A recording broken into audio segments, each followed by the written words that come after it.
Dans la tradition islamique, l'équitation occupe une place privilégiée, non seulement en tant qu'activité physique, mais aussi en tant qu'acte porteur d'une grande valeur spirituelle, éthique et culturelle.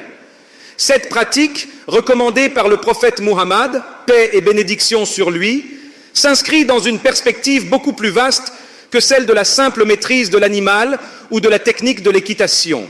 Elle constitue une voie pour cultiver des qualités morales, renforcer le lien avec la nature et approfondir la relation spirituelle avec Dieu. L'importance du cheval dans l'islam est d'ailleurs largement attestée par une célèbre parole prophétique. Tout bien réside dans les crinières des chevaux jusqu'au jour de la résurrection. Cette déclaration est emblématique de la haute estime dans laquelle les chevaux sont tenus dans la tradition islamique. Ces animaux, bien plus que de simples bêtes de somme, sont perçus comme des créatures nobles, porteuses de bénédictions pour ceux qui les possèdent et en prennent soin. Les chevaux occupaient et occupent encore une place centrale dans la culture islamique, en particulier dans les sociétés du Proche et du Moyen-Orient, où le désert imposait souvent la nécessité de se déplacer rapidement et efficacement.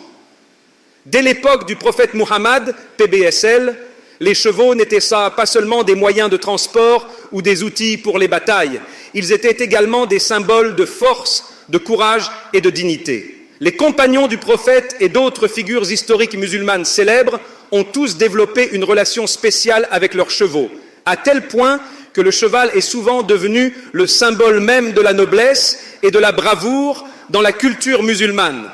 Dans ce contexte, les chevaux n'étaient pas seulement admirés pour leur puissance physique, mais aussi pour leur qualité morale et leur loyauté envers leurs cavaliers. En outre, l'équitation dans l'islam n'était pas perçue uniquement comme une activité physique ou un moyen de transport. Elle revêtait un aspect spirituel profond, où la maîtrise de l'animal était en même temps une leçon de maîtrise de soi. Monter à cheval exigeait une patience exceptionnelle, une grande discipline et une capacité à établir une relation de confiance mutuelle avec l'animal. Ce processus ne consistait pas seulement à diriger le cheval, mais à construire une relation fondée sur le respect et la compréhension réciproque. Cette relation est en harmonie avec les enseignements de l'islam qui prônent la bienveillance envers toutes les créatures de Dieu. En tant qu'êtres humains, les musulmans sont encouragés à agir avec compassion, modération et respect envers toutes les formes de vie.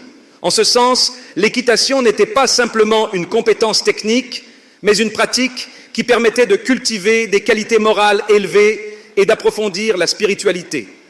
Au-delà de la simple relation cavalier-cheval, l'équitation offrait également une opportunité unique pour le croyant de se rapprocher de la nature et de méditer sur la création divine. Le prophète Muhammad, PBSL, enseignait que l'observation de la nature est un moyen de reconnaître la grandeur de Dieu. Ainsi, en se déplaçant à cheval à travers de vastes paysages, le cavalier pouvait contempler les merveilles de la création, ce qui renforçait sa foi et sa conscience de Dieu, taqwa. L'acte même de monter à cheval devenait donc un exercice spirituel où le musulman pouvait méditer sur la beauté et la complexité de l'univers, tout en développant des qualités telles que l'humilité, la patience et la gratitude. Cette connexion intime avec la nature, facilitée par l'équitation, reflétait l'importance accordée dans l'islam à la préservation et au respect de la création divine. L'équitation, cependant, n'était pas seulement bénéfique pour l'âme, elle offrait également de nombreux avantages physiques. Monter à cheval demandait une grande force musculaire, en particulier au niveau des jambes, du tronc et des bras, ainsi qu'une excellente coordination et un sens aigu de l'équilibre. Les cavaliers devaient développer une posture impeccable et une souplesse suffisante pour rester en harmonie avec les mouvements de l'animal. Par conséquent, l'équitation était vue comme une forme d'exercice complet, capable de renforcer le corps tout en favorisant la relaxation et la réduction du stress. Les bienfaits psychologiques de cette activité étaient tout aussi importants que ses avantages physiques.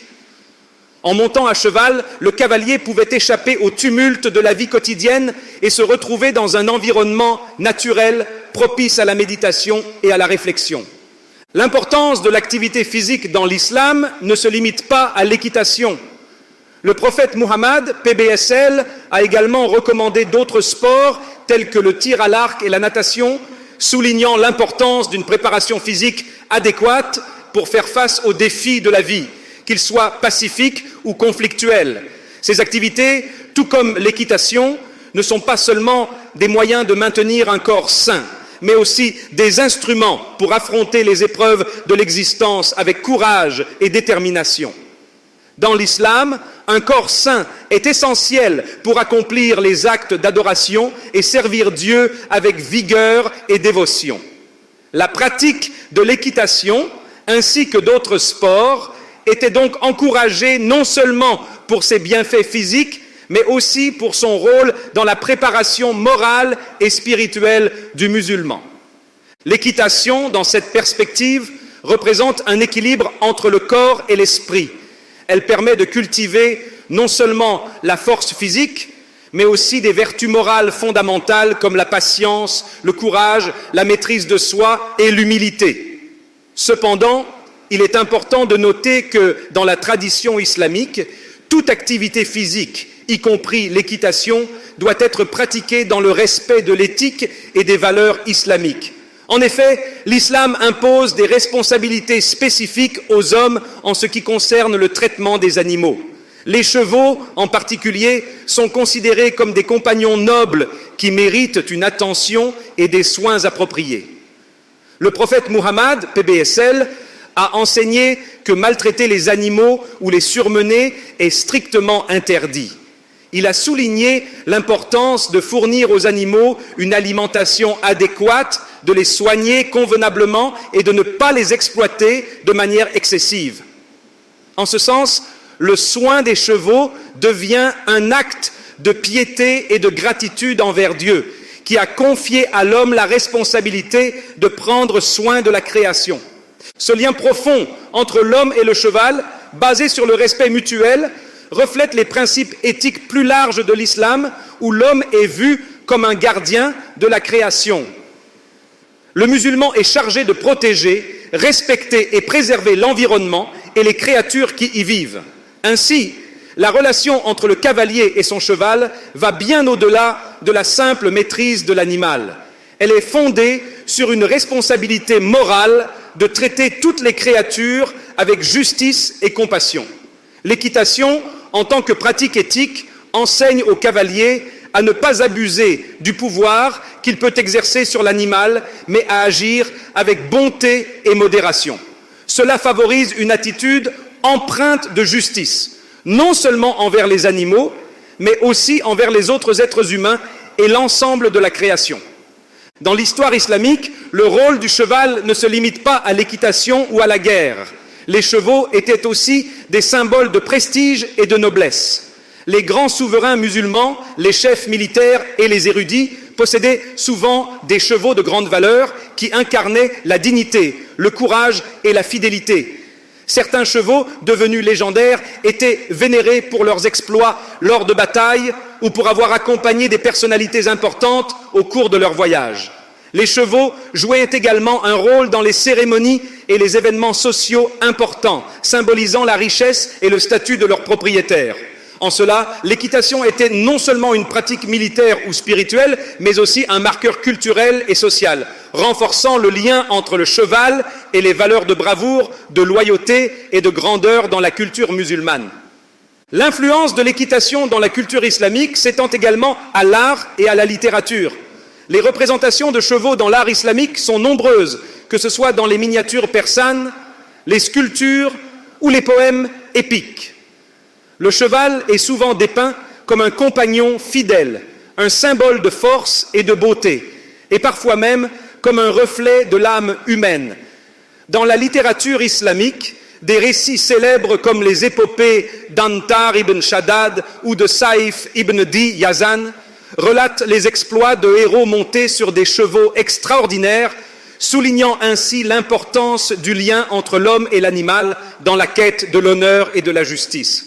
En somme, l'équitation dans l'islam ne se limite pas à une simple activité sportive ou utilitaire.